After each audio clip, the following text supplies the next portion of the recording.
Good morning class 9th। आज हम discuss करेंगे साइंस की वर्कशीट नंबर 52। हमारी आज की वर्कशीट का टॉपिक है संयोजी ऊतक यानी कि कनेक्टिव टिश्यू।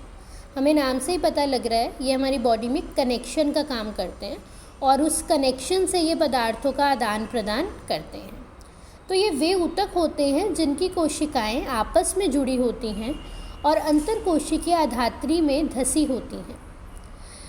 संयोजी ऊतक दो भाग में होते हैं, इनके दो भाग होते हैं, कोशिका और अंतर कोशिकीय आधात्री। जो आधात्री है वो जेली की तरह भी हो सकती है, वो तरल भी हो सकती है, सघन भी हो सकती है और कठोर भी हो सकती है। आधात्री की प्रकृति विशिष्ट संयोजी ऊतक के कार्य के अनुसार होती है। संयोजी ऊतक विभिन्न प्रकार के होते हैं। बेसिकली ये 7 प्रकार के हम पढ़ेंगे यहाँ पर। पहला रक्त, अस्थि, उपास्थि, स्नायु, कंडरा, एरियोलर एंड वसामय। इनके बारे में अब हम डिटेल में देखते हैं। सबसे पहले हम रक्त के बारे में पढ़ेंगे। इसके तरल आधात्री भाग को प्लाज्मा कहते हैं और इसमें 3 प्रकार की कोशिकाएं उपस्थित होती हैं, आरबीसी, डब्ल्यूबीसी, प्लेटलेट, जो कि स्वतंत्र रूप से प्लाज्मा में निलंबित होती हैं। तो जो इसका तरल भाग होता है उसे प्लाज्मा कहते हैं और जो कोशिका हैं इसमें 3 प्रकार की कोशिकाएं पाई जाएंगी, RBC, WBC and platelets. RBC की फुल फॉर्म होती है red blood cells, WBC white blood cells and platelets. RBC में एक पिगमेंट प्रेजेंट होता है, एक लवक प्रेजेंट होता है, जिसके कारण हमारे जो खून का, हमारे जो रक्त का रंग है वो लाल दिखाई देता है और उस पिगमेंट को हम कहते हैं हीमोग्लोबिन। तो अगर आपसे पेपर में पूछा जाए कि किसके कारण हमारे रक्त का जो रंग है वो लाल दिखाई देता है, तो वो है हीमोग्लोबिन। दूसरा है डब्ल्यूबीसी, जो इम्यूनिटी से रिलेटेड है। आजकल हम इम्यूनिटी की बहुत बात कर रहे हैं ना, कोरोना वायरस में, कि अपनी इम्यूनिटी बढ़ाइए और ये सब। तो जो डब्ल्यूबीसी हैं ये हमारी इम्यूनिटी से रिलेटेड है। अगर हमारी बॉडी में कोई भी फॉरेन पार्टिकल आता है बाहर से तो ये उसके अगेंस्ट फाइट करते हैं, ठीक है। तो ये हमारे इम्यून सिस्टम का पार्ट है। फिर है प्लेटलेट्स। प्लेटलेट्स का बेसिकली काम होता है ब्लड की क्लॉटिंग करना, यानी कि ब्लड को जमाना। फॉर एग्ज़ाम्पल, जब हमें चोट लग जाती है तो उसमें खून बहता है, थोड़ी देर बाद हम देखेंगे वो खून बहना बंद हो जाता है और पपड़ी सी जम जाती है, ठीक है। वो किसके कारण है? वो प्लेटलेट्स के कारण है। तो प्लेटलेट्स का भी हमारी बॉडी में बहुत इंपॉर्टेंट रोल है। अगर खून बहता ही चला जाएगा तो क्या होगा? इंसान की मृत्यु हो जाएगी। तो प्लेटलेट्स क्या करते हैं? खून की क्लॉटिंग में हेल्प करते हैं, उसको जमाने में हेल्प करते हैं, ठीक है। अब रक्त का कार्य क्या है? रक्त का कार्य होता है ये शरीर में विभिन्न पदार्थ जैसे कि ऑक्सीजन, कार्बन डाइऑक्साइड, हॉर्मोन्स, अपशिष्ट भोजन, पचा हुआ भोजन आदि का एक भाग से दूसरे भाग में संवहन करते हैं, ठीक है। नेक्स्ट आपका संयोजी ऊतक है अस्थि। अस्थि हड्डी, अगर हम इसे नॉर्मल लैंग्वेज में कहें, हम जानते हैं ये बहुत ही मजबूत और कठोर होता है, लचीला नहीं होता है, मुड़ता नहीं है। अब पूछा जाए कि इसकी कठोरता किस कारण होती है, तो इसकी कठोरता होती है कैल्शियम और फॉस्फोरस के कारण। आप एड्स भी देखते होंगे टीवी में कितनी सारी, कि अपनी हड्डियां आपको मजबूत करनी हैं तो कैल्शियम लीजिए। इसमें बोनवीटा में कैल्शियम होता है, विमेंस हॉर्लिक में कैल्शियम होता है, जो कि हड्डियों को मजबूत बनाता है ना।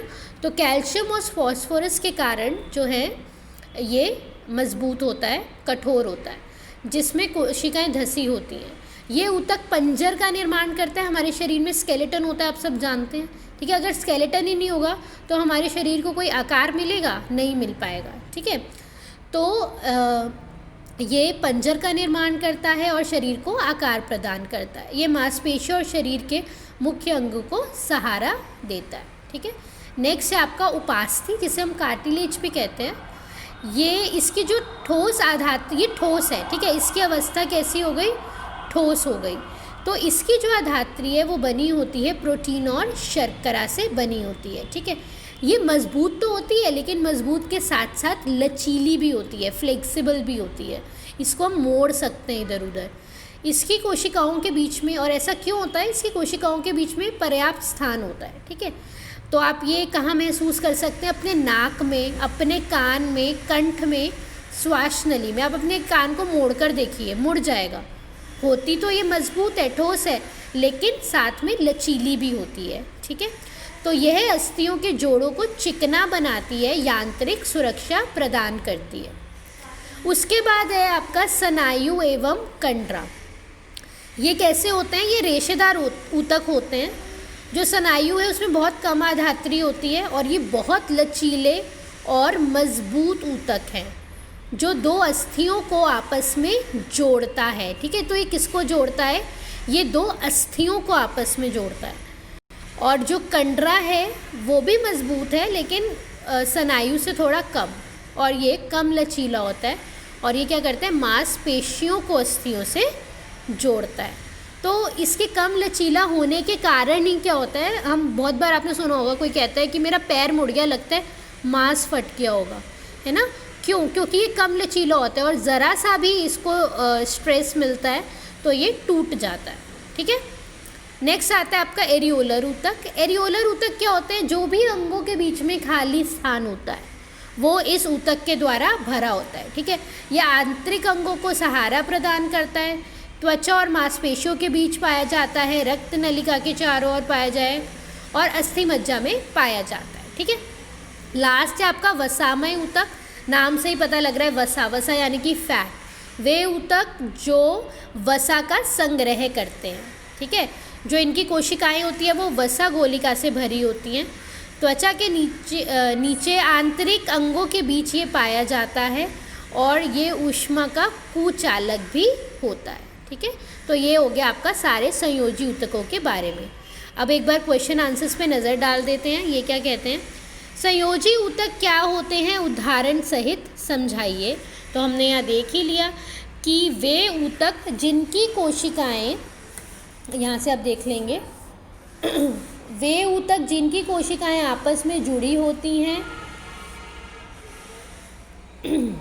और अंतरकोशिकीय आधात्री में धसी होती हैं, उन्हें हम संयोजी ऊतक कहते हैं, ठीक है। और ये आप टेबल बना देंगे और ये उनके आप प्रकार लिख देंगे। स्नायु एवं कंडरा के क्या कार्य हैं, आप यहाँ से देखकर ये बता देंगे स्नायु और कंडरा के क्या कार्य हैं। नेक्स्ट है एरियोलर ऊतक और उपास्थि कहाँ पाए जाते हैं। तो आप देख लेंगे कि जो एरियोलर ऊतक है वो कहाँ पाए जाते हैं, त्वचा, मांसपेशियों, रक्त नलिकाओं के चारों ओर, अस्थि मज्जा में। और उपास्थि कहाँ पाई जाती है, नाक, कान, कंठ, श्वास नली में उपास्थि पाई जाती है, ठीक है। उसके बाद एक तरल अधात्री वाले संयोजी ऊतक का नाम तथा उसके कार्य लिखिए। तो तरल अधात्री वाला संयोजी ऊतक कौन सा हो गया, रक्त। और इसका कार्य क्या होता है, इसका कार्य आप यहाँ देखेंगे, यह शरीर में विभिन्न पदार्थों जैसे O2, CO2, हार्मोन अपशिष्ट, त्वचा, भोजन आदि का एक भाग से दूसरे भाग में संवहन करता है। आई होप आप लोगों को आज की वर्कशीट समझ आ गई होगी। Thank you.